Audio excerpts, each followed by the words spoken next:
अकबर का साला हमेशा से ही बीरबल की जगह लेना चाहता था। अकबर जानते थे कि बीरबल की जगह ले सके ऐसा बुद्धिमान इस संसार में कोई नहीं है। फिर भी जोरू के भाई को सीधी ना नहीं बोल सकते थे। ऐसा करके वह अपनी लाडली बेगम की बेरुखी मोल नहीं लेना चाहते थे। इसलिए उन्होंने अपने साले साहब को एक कोयले से भरी बोरी दे दी और कहा कि जाओ और इसे हमारे राज्य के सबसे मक्कार और लालची सेठ दमड़ी लाल को बेच कर दिखाओ। अगर तुम यह काम कर गए तो तुम्हें बीरबल की जगह वजीर बना दूंगा। अकबर की इस अजीब शर्त को सुनकर साला अचंभे में पड़ गया।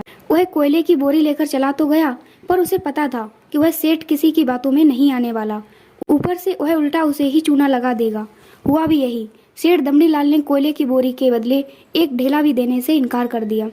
साला अपना सा मुंह लेकर महल वापस लौट आया और अपनी हार स्वीकार कर ली। अब अकबर ने वही काम बीरबल को करने को कहा।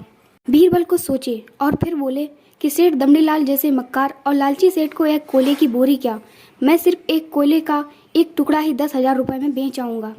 यह बोलकर वह तुरंत वहाँ से रवाना हो गए। सबसे पहले उसने एक दर्जी के पास जाकर एक मखमली कुर्ता सिलवाया, हीरे मोती वाली मालाएं गले में डाली, महंगी जूती पहनी और कोयलों को बारीक सुरमे जैसा पिसवा लिया। फिर उसने पिसे कोयले को एक सुरमे की छोटी चमकदार डिब्बी में भर लिया। इसके बाद बीरबल ने अपना भेष बदल लिया और एक मेहमान घर में रुककर इश्तिहार दे दिया कि बगदाद से बड़े शेख आए हैं जो करिश्माई सुरमा बेचते हैं, जिसे आंखों में लगाने से मरे हुए पूर्वज दिख जाते हैं और यदि उन्होंने कहीं कोई धन गाड़ा है तो उसका पता बताते हैं। यह बात शहर में आग की तरह फैली। सेठ दमड़ी लाल को भी ये बात पता चली। उसने सोचा जरूर उसके पूर्वजों ने कहीं ना कहीं धन गाड़ा होगा। उसने तुरंत शेख बने बीरबल से संपर्क किया और सुरमे की डिब्बी खरीदने की पेशकश की। शेख ने डिब्बी के 20,000 रुपये मांगे और मोल भाव करते करते 10,000 में बात तय हुई। पर सेठ भी होशियार था। उसने कहा, मैं अभी तुरंत ये सुरमा लगाऊंगा और अगर मुझे मेरे पूर्वज नहीं दिखे तो मैं पैसे वापस ले लूंगा। बीरबल बोला, बिल्कुल आप ऐसा कर सकते हैं। चलिए शहर के चौराहे पर चलिए और वहाँ इसे जांच लीजिए। सुरमे का चमत्कार देखने के लिए भीड़ इकट्ठा हो गई। तब बीरबल ने ऊंची आवाज में कहा, ये सेठ अभी ये चमत्कारी सूरमा लगाएंगे और अगर ये उन्हीं की औलाद हैं जिन्हें ये अपना माँ बाप समझते हैं तो इन्हें इनके पूर्वज दिखाई देंगे और गड़े धन के बारे में बताएंगे। लेकिन अगर आपके माँ बाप में से किसी ने भी बेईमानी की होगी और आप उनकी असल औलाद नहीं होंगे तो आपको कुछ भी नहीं दिखेगा।